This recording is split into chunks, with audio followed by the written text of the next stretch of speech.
Ghana is the gateway to Africa right now. Right. And it's no longer a secret. Right. The world is coming here. Every December we see it. You know what I'm saying? And So now, like, now it's not even just December anymore. Right. Now it's just like every day you see new all the people. time, new people. Like, yeah, all these white people doing I know. Man. They here. So they're jogging at night. I know.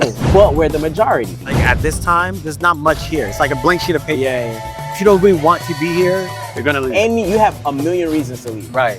If you were to say the one thing you love about Ghana, what would it be? I would say the peace. Okay. The reason why is because that was a thing I didn't even notice that I had received. Right.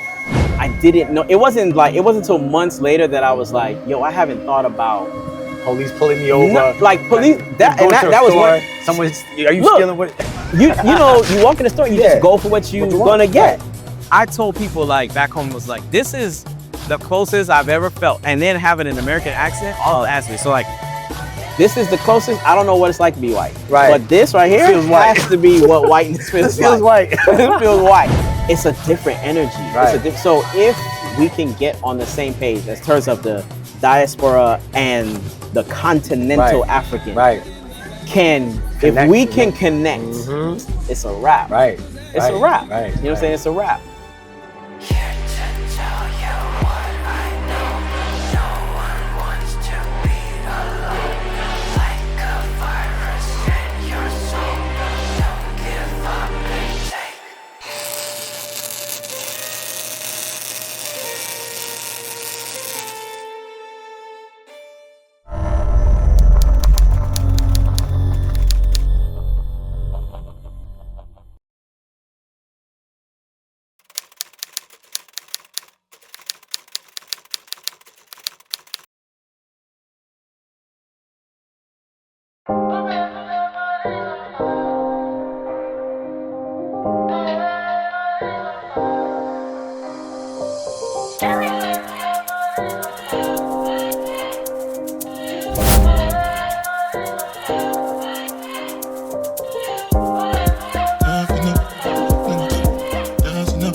All right, what's up, everybody? You know who this is. This is KP.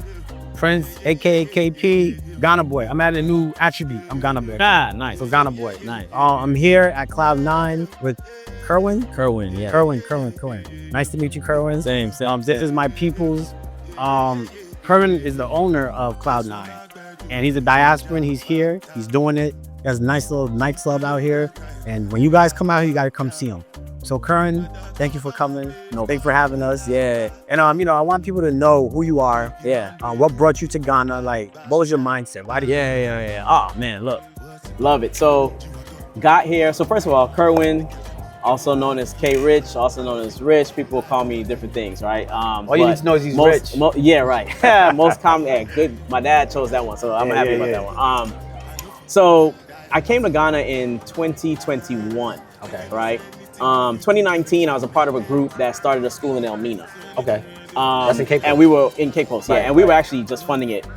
So I had some partners who were here on the ground, two that were here on the ground, and they were physically dealing with the school in Elmina, and I was back home, and we were just brainstorming and sending funds and that kind of thing to get it going.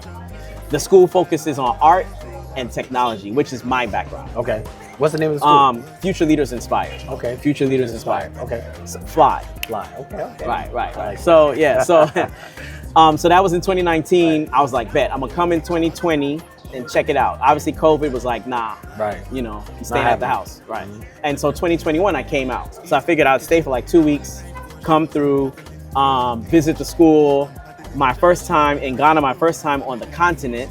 You know what I mean? So I was like, yeah, let me just get my feet wet in Africa. Man, I came here, I was like, 2 weeks, cool. I was staying at a hotel right here. 2 weeks turned to like, and there was nothing up here. Right. I was just chilling. Like I was here for a day or two, then go to Cape Coast, then come back, then go, multiple times in those 2 weeks. And after I went to the slave dungeons, after I went to the, slave river, after I went to, it hit me. It hit me in a whole different way. Like Ghana was so welcoming as a place. It felt amazing to be Black and proud to be Black without the hindrances that come with being Without black. being black. Without being black. You ain't got a code switch, Right, nothing. right. And so, you know, the funny thing is when I went to ShopRite and I heard Afrobeat playing in ShopRite, and I was like, it's different. they playing that at the grocery store? Right. You know what I'm saying? Like people jamming in the aisles. Right. I'm like, this is crazy. It's not Celine Dion. No, right? It's not elevator music. So Right. then I went to Frankie's. It was the same thing. So I'm like, yo, this is not a mistake. Then I realized, yo, this is the majority, like majority culture. So that was already different. I felt like I had permission to be black. Right. You feel me? Like it just felt really good. So 2 weeks turned into like, you know, 2 months. Wow. I'm like, let me extend. Ultimately, I decided to go back to the A. I was in Atlanta at the time. Okay, so you were in Atlanta. Okay. Yes, I was born in Brooklyn, New York. Okay, in New York. Yeah, okay. born in Brooklyn. My family's from Trinidad, so it was back and forth, Brooklyn, Trinidad. Then I went to Atlanta, went to college there. Then I went Where'd you go? I went to Morehouse. Then I went to LA. I started off at Howard, so. Okay, oh, nice. I think we're okay. beefing a little bit. Yeah, a little bit. It's all right. We'll get along for the interview at least. Right, you know we'll what I'm saying? So anyway, came back to the A and I was living there for some time. And so that's where I came to Ghana from, Atlanta. Okay. So yeah, when I was here too, I'm like, yo. Why did you choose Ghana? Really because of the school. Like I was actually going to Nigeria. I was going because the school was in Nigeria at first. Got it. And then she came, so my business partner, she came here, like she was like, let me check out a few things in Ghana and then I'm gonna go back to Nigeria. Right. But when she got here, she hit me like, I'm never going back to Nigeria. You might want to stay. I'm moving to school to Ghana. I'm like, what? Just like that? Right. So that's how Ghana became the destination. Okay. So I came. Okay. You see what I'm saying? Okay. So it was not anything special. It was like, yo, I'm coming. Where's school? All right, bet. We're going to. After those 2 months, I went back to the A, sold my condo, came out here, and we were funding the school from our pockets, and that was not sustainable. Mm-hmm. So looking for a way to fund the school, that's how Cloud9 came about. So then a percentage of whatever is purchased here goes back to be able to fund the school. Going. Yeah. Wow, okay. So that's the vibe, yeah. Okay. Yeah, So let me ask you this. Yeah. So when you came to Ghana, right? What's the pros and like what were the troubles you had? Like because a lot of people want to come down, but they're scared, like I might not have enough money. Yeah. So I've been through. So, I mentioned that my family's from Trinidad. Right. I had just come from Trinidad before coming to Ghana. Okay. And so when I touched down, when my family and friends ask me what it's like, I'm like, it's like Trinidad. Okay. It's a lot like Trinidad. So is it? A lot like Trinidad. I'm trying to go to Trinidad and Tobago. Yes, yeah, man. You know what I'm saying? Think nice. Yeah, I'm trying to go to the carnival out there. Oh, you have to. Are you going this year? You year? have to. Not, I don't know if I'm going to go Carnival this year. over? Yeah. So it's next year? Yeah, it's next year. Are you going next year? I will try to. I missed the last 2 years. If you go, I'm going to go. So. Yeah, I'm going to try to. All right. So I have a bunch of friends from the A. They all go every year. So I gotta hop on the bandwagon and get back. But the thing was like, you know, being here, it feels like Trinidad. So that wasn't a shock to me. Where you have one building that looks like, why is this one here? Right. And it's next to a building that looks like, why is this one here? You know, this big, fancy building, all glass. It's next to a shanty, you know, smaller. Right. And but that's the same vibe in Trinidad. It's the same thing. So that didn't really shock me. Right. So culturally, I was kind of, I understood the visuals. Right. Obviously, the language. Right. Is different, right? Even English is spoken differently like here. the pidgin. Yes, the pidgin. Well, we have pidgin in Trinidad too, so some of it I was getting because of that, but you know, it's still different. Right. Just the culture was different. The foods are similar. Right. The look of the spot is similar. The culture is a little bit similar, but like I grew up in Brooklyn. Right. You see what I'm saying? I grew up in Brooklyn, so I didn't grow up in Trinidad. So yes, I know the culture. My family's Trinidadian. But I grew up in Brooklyn. So what I'm coming here with is that mindset, Brooklyn and Atlanta, and it don't function the same. It didn't. You know what I'm saying? What didn't function the same? So what didn't translate? First of all, people are nicer here. That's a positive side. It was like very welcoming, but at the same time, you don't know if people are welcoming because they like chalet, you know, something small for the boys. You feel me? Like you don't know if that's the welcoming or it's like genuine. I'm happy to see you. Right. So it took a second to figure that out. Right. You have figured it out now? Yeah. Yeah. I mean, you don't know who to trust. So you trust people. You have to trust someone. So you trust someone, but it might not be the right person to trust. I went through a couple of those. Okay. business is done differently. Like there are laws and rules, but like Uber driver explained it to me best, right? I'm like, so how does it work? You know, it's like, what are the rules of the street? Like, I mean, you just ride and, you know. Right. And he was like, the rules and laws in Ghana are suggestions. Right. Just don't hit. I was like, word? He's like, they're strong suggestions. Right. Right? Yeah. This is Ghana. Anything is possible. Everything can happen. Right. You know what I'm saying? So he's like, there's nothing like no. Right. And I'm like, wow. Yeah. Okay. That's good and bad. Yeah. I was like, okay. You know what I'm saying? The red tape is now, a lot of it is moved out the way. Right. Some of it is like sagging. Yeah. You can cross it's really yellow tape. That's right. So like, but at the same time, you need some rules so that you know how to operate. Right. I need some regulations that are firm. So I know like, no, we don't do this. And I don't have to guard against that because if you do it, you're going to have to deal with the consequences. Right. But when the consequences are like, let me just slide you, a couple wings and some fries and a drink and like maybe 100 CDs, we're good. Then I don't have any backing from the system. Right. You see what I'm saying? So like it's all who knows who and I don't know nobody. So that was so doing business in Ghana was. So how did you get to know people? I'm a people person. So I guess one of the advice you would give someone coming down would be basically try to know as many influential people as possible. Not just influential, because influential people can kind of steer you the wrong way, right? But you need to know local people. You need to know local people. So you have to get in and make some local friends. You're gonna mess that up. Like some of it's gonna be good, some of it's not gonna be good. Right. But you have to pivot quickly. Right. You know what I mean?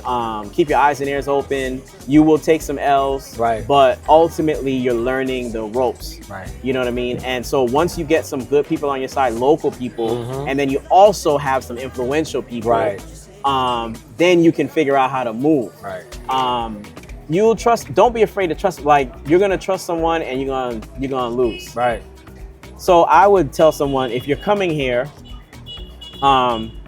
you have to, at a bare minimum, have your money right. Right. You know what I'm saying? Like, what does that mean? The recipe is like, if you have a minimum wage job in the US that allows you to work remotely, that's all you need. You can survive here off of minimum wage job that's paying you from the US. Right. And you can work remotely, you'll be fine. Right. Like any hurdle you hit, you can, you can come again. My thing about Ghana is that it's very cheap to fail here, right? It's inexpensive to fail. And failure is such a big part of success that you have to experience it. Right. So as long as you don't crumble under the failure, you learn the lessons and then you pick up and you start again, but you can start again. Right. Because it's cheap to start again. Right. You know what I mean? And so that's part of it. Don't be so uptight that there's so much, bro. It's like, as a member of the diasporan community, as a Black American, you come here, we have this Western mentality, like, oh, I know better than you, I'm better than you, and that is what messes us up here. Give me an example, okay. So I had a friend, remains nameless, started a laundromat within a community, and this was a little outside of Accra. So started a laundromat thinking it was a great idea because look, people, we could wash clothes, make it real easy, real fast, make some coins. And at first, people were coming to the laundromat like, okay. But then all of a sudden, like, people completely stopped coming to the laundromat. And what she found out was that, so we had a festival like a couple weeks later or something like that. And at the festival, like, people were talking, and it was like, she found out that people were telling her, you came to take our jobs, right? You came to take our jobs. And she was like, no, what does that mean? Well, the mothers in the same community was like, this is what we actually do. Right. You know what I'm saying? Like, we wash clothes, and that's our bartering system. Like, that's what we have to offer. That's what we do as a part of the community. And the rest of the community was like, we're not coming to your spot anymore, because if we do that, we're taking them out the game, And so it was that kind of thing, and that was a hard lesson to learn. You know, you started but you didn't ask nobody. You didn't talk to nobody. You didn't understand the culture. You didn't know what they wanted from you, what they expected. You didn't know what you could bring that made sense for the culture at the time. You just started a business. You feel me? So and the lesson in that would be what? To know the terrain, understand the people. Like take some time to understand what they want, what's expected. Like, what's a quid pro quo? Like, what can I give you that makes sense for you? And then how can I be of service to you at the same time? You know what I'm saying? And then like you can learn from everyone around you. Just because they don't look like you, they don't move like you, doesn't mean you can't learn. So it's, you know, humble yourself. You know, we don't have all the answers. We have different answers. But it may not be the best answer for Ghana. You know, so it's just like take some time to get to know the people, understand the culture, and be appreciative. You know what I'm saying? So why a nightclub? So like, look, why you could have done anything. First of one, look, Ghana, I learned it my first few weeks here, can party. Ghana, Ghana can party. Ghana can party. Ghana can party. You know what I'm saying? So like, it was what I didn't have to. It was an easy choice. It's easy. Like, okay, which was harder? Hey, you know, I tell you all about the school. I try to get you to donate some book bags, or you know what I'm saying, pay a couple kids school fees. I have to work. Or I open this and I'm like, yeah, here's some wings, here's some fried rice, here's some da-da-da-da-da, what do you want to drink? And then I take a percentage. You coming to do that. I don't even have to really convince you. You coming to do that, and then I just take a percentage. I'm like, boom, that's the school fees, that's the book bags. You know what I mean? So it was way easier, way easier. Now, how long you been up for? How long have you been running for? So we started in 2021 and stopped. So really like the beginning of 2022, January is when I started. I also stopped again in 2023, like made some changes and then relaunched. Was it hard to get a place?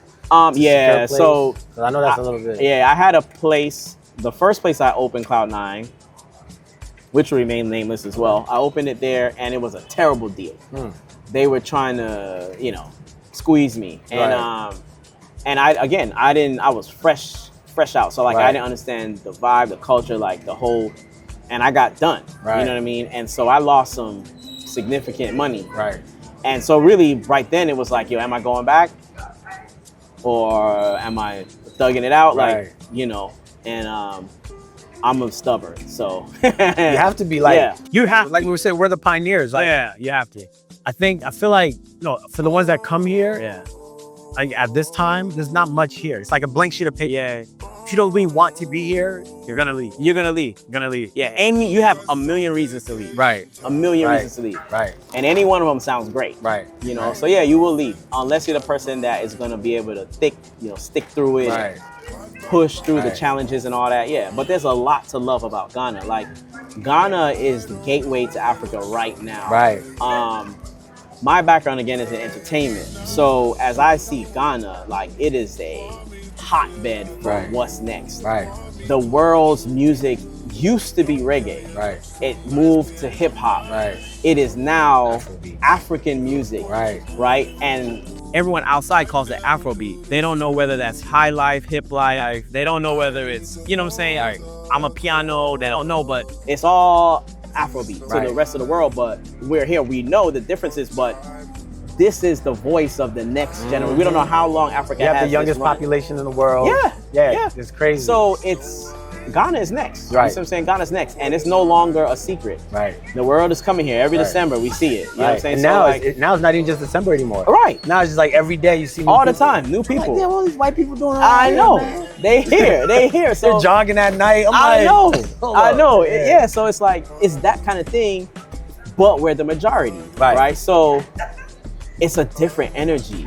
So if we can get on the same page in terms of the diaspora and the continental African, if we can connect, it's a wrap. It's a wrap. You know what I'm saying? It's a wrap. And that's a very tall task. But that's the one that we're here to, you know, solve. That's what we're here for. That's what the pioneers are here. That's what we're here for. Let me ask you this, what if you were to say the one thing you love about Ghana? What would it be? I would say the peace. The reason why is because that was a thing I didn't even notice that I had received. I didn't know. It wasn't until months later that I was like, yo, I haven't thought about Police pulling me over. No, like police. Like, that was store, what. Someone's. Are you stealing what? you know, you walk in the store, you just go for what you're gonna get. Right. I told people like back home was like, this is the closest I've ever felt, and then having an American accent also adds to me. So like, this is the closest. I don't know what it's like to be white, but this right here has to be what whiteness feels like. White. It feels white. You know what I'm saying? Like, something about this feel white because like.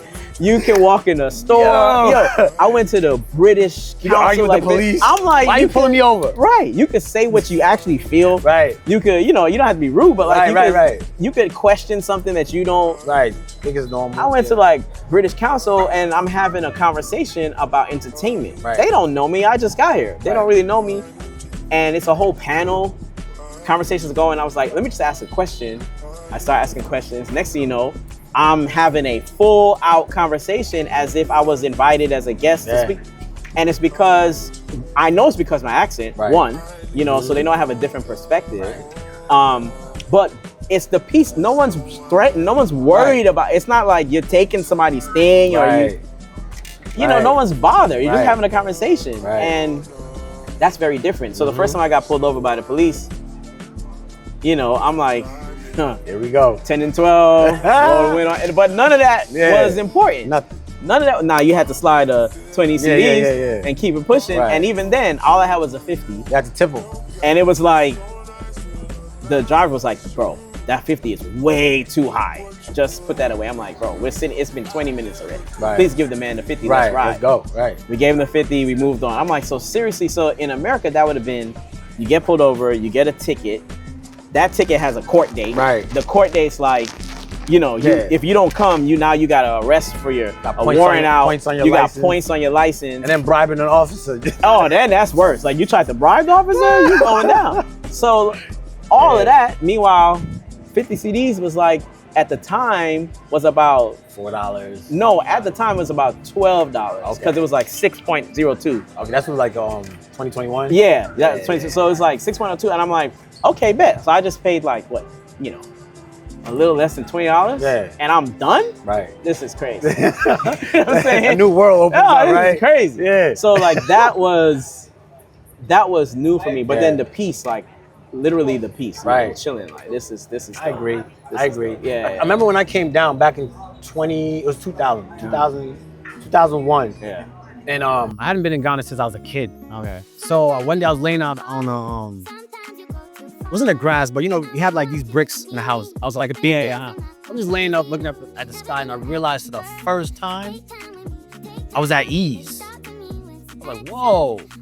So when I came back to the States, I was trying to express this to everybody, and everybody's like, you can't. I'm like, yo, you just gotta go. Yeah. So when people come down, people come and see me, like, yo, I can't, I don't wanna go. I'm like, you gotta go back. Yeah, you gotta go back. Yeah, you gotta go home. They end up coming back anyway and staying, so.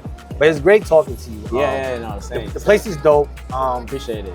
It's smack dead in the middle of this is like what, the Times Square of Ghana. Yeah, for sure. So you got the rooftop view. Yeah. We're gonna show you the rooftop view. When you come down, come to Cloud 9, man. This place is dope. Yeah, come check us out, man. I like to say I'm the only American nightclub owner. Really? In Ghana. But there's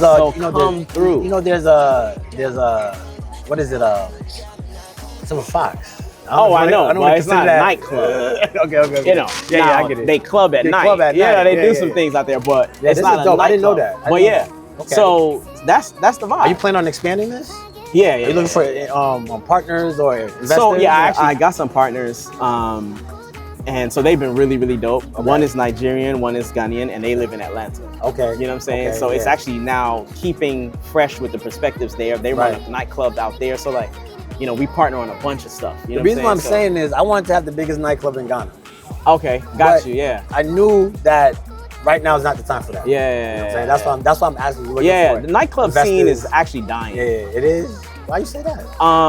Restaurants are being pressured to become lounges. Right. Because they need to have shisha and they need to have music. Right. Nightclubs are being pressured to become lounges because people are sitting down at the nightclub. They're not really clubbing.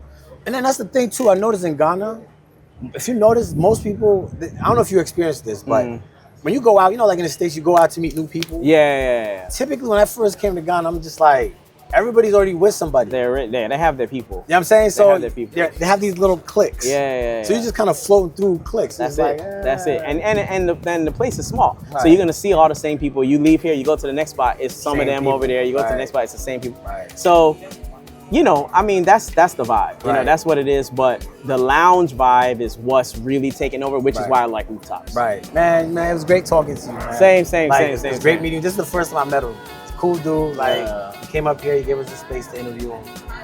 I want to thank you for that, man. No problem. No problem. Also, if you guys, is there anything you want to say to any of the diasporans coming in?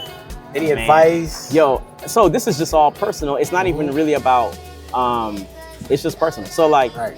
my passion is entertainment scene. Okay. We saw what happened to hip hop. Right. You know, in America, it was taken over by another community, Right.